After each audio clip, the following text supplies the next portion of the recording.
Assalamu алейкум достор. Ден соолук темасында ой бөлүшүүнү улантайын. Ар бир адам оорушу мүмкүн, жана бул кокустук эмес. Анын ооруп калуусуна 90% өзү себепчи болот. Айта кетсем, ал зыяндуу адаттарын таштай албайт, туура эмес тамактанат, ысыкка, соокко өзүн алдырып коюшу мүмкүн. Калган 10% гана сырткы себептен болушу мүмкүн. Ошол катары сыйкырдан дагы. Андыктан эгерде ооруп калган болсоңуз, дароо эле молдого чуркабай, биринчи кезекте оорунун себебин аныктаганга аракет кылыңыз. Негизи оору орусча айтканда өтө каприздүү нерсе. Сизге бир жабышкандан кийин андан жакшы болуп кетүү оңой болбойт. Көпкө чейин аны менен күрөшүүгө туура келет. Сизге биринчи кезекте жардам бере ала турган адам албетте бул дарыгер. Ага кайрылыңыз, анын айткан сунуштарын толугу менен айтканынча аткарыңыз жана кайра барыңыз. Жыйынтык чыкпаса, башка дарыгер издеш керек болот. Бул дегени биринчи дарыгер билбейт деген эмес. Болгону кийинки дарыгер мурункусуна караганда жакшыраак билиши мүмкүн деген тыянакка келишибиз керек болот. Жана кийинки дарыгер сизге болушунча жакшыраак ушул диагноз коюп, тагыраак диагноз коюп, жана болушунча жакшы дарылашы мүмкүн. Андан кийин дагы жыйынтык чыкпаса, ошондо гана молдого барсак болот. Андан дагы мурда ушул айткым келген нерсе бул, эгерде мисалы биз кандайдыр бир көйгөйгө туш болдук дейли, балким бул ден соолук темасы болсо, бул ооруп калдыңыз дейли.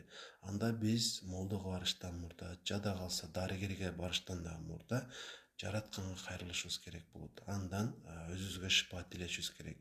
Андан кийин гана аракет кыла баштайбыз. Балким 1 ай, балким 3 ай, балким андан көбүрөөк майнап чыкпадыбы, анда ошол кандайдыр бир күмөн пайда болбой койбойт.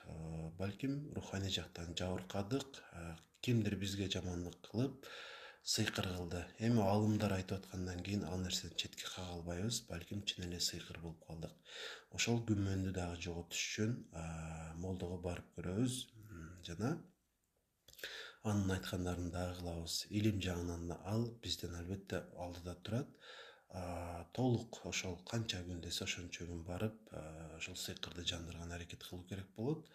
Буюрса, дарыгер тараптан шыпа болбой калган тагдырда, балким молдо тарабынан сизге шыпа болуп калар. Негизи таң калыштуу кандай адамдар ушул сыйкыр кылат. Эми мисалы ар бир адамдын өзүнүн көйгөйү дагы өзүнө жетиштүү эле деп ойлойм. Анан кантип өзүнөн ашып башка адамдарга ушул сыйкыр кылганы убактабат, мен түшүнбөйм. Балким чын эле ушундай адамдар бар. Андыктан сак болуңуздар. Кантип өзүбүздү коргойбуз? Негизи ден соолук темасына келгенде, ден соолукту жакшылай турган аракеттерге баруу аркылуу өзүбүздү коргосок болот. Анан дагы ошол сыйкырдан сактаныш үчүн молдодон балким кандайдыр бир кеңештерди угуп койгонубуз жакшы болот. Кандайдыр бир сүрөлөрдү айтып жүрүш керек, зикирлерди айтып жүрүш керек. Ошондо балким сыйкырдын дагы таасири бизге тийбей калат. Анан негизи кыжалатчылыкка эч кандай себеп жок. Себеби ниетиңиз түз, эч кимге жамандык каалабайсыз. Анан дагы бир сөз бар.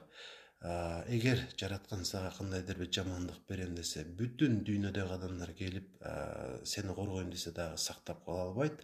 Эгерде жараткан сени коргойм десе, адамзаттын баары келип сага ошол жамандыкты кылган аракет кылса дагы эч кандай сага таасир эте албайт, ошол жамандык кыла албайт. Ошондуктан эч качан коркпоңуздар, кыжалатчылыкка түшпөңүздөр. Ниетиңиздер түз болгондон кийин ошол күндөлүк турмушта жакшы ойдо жашап жүрө бериш керек дегим келет.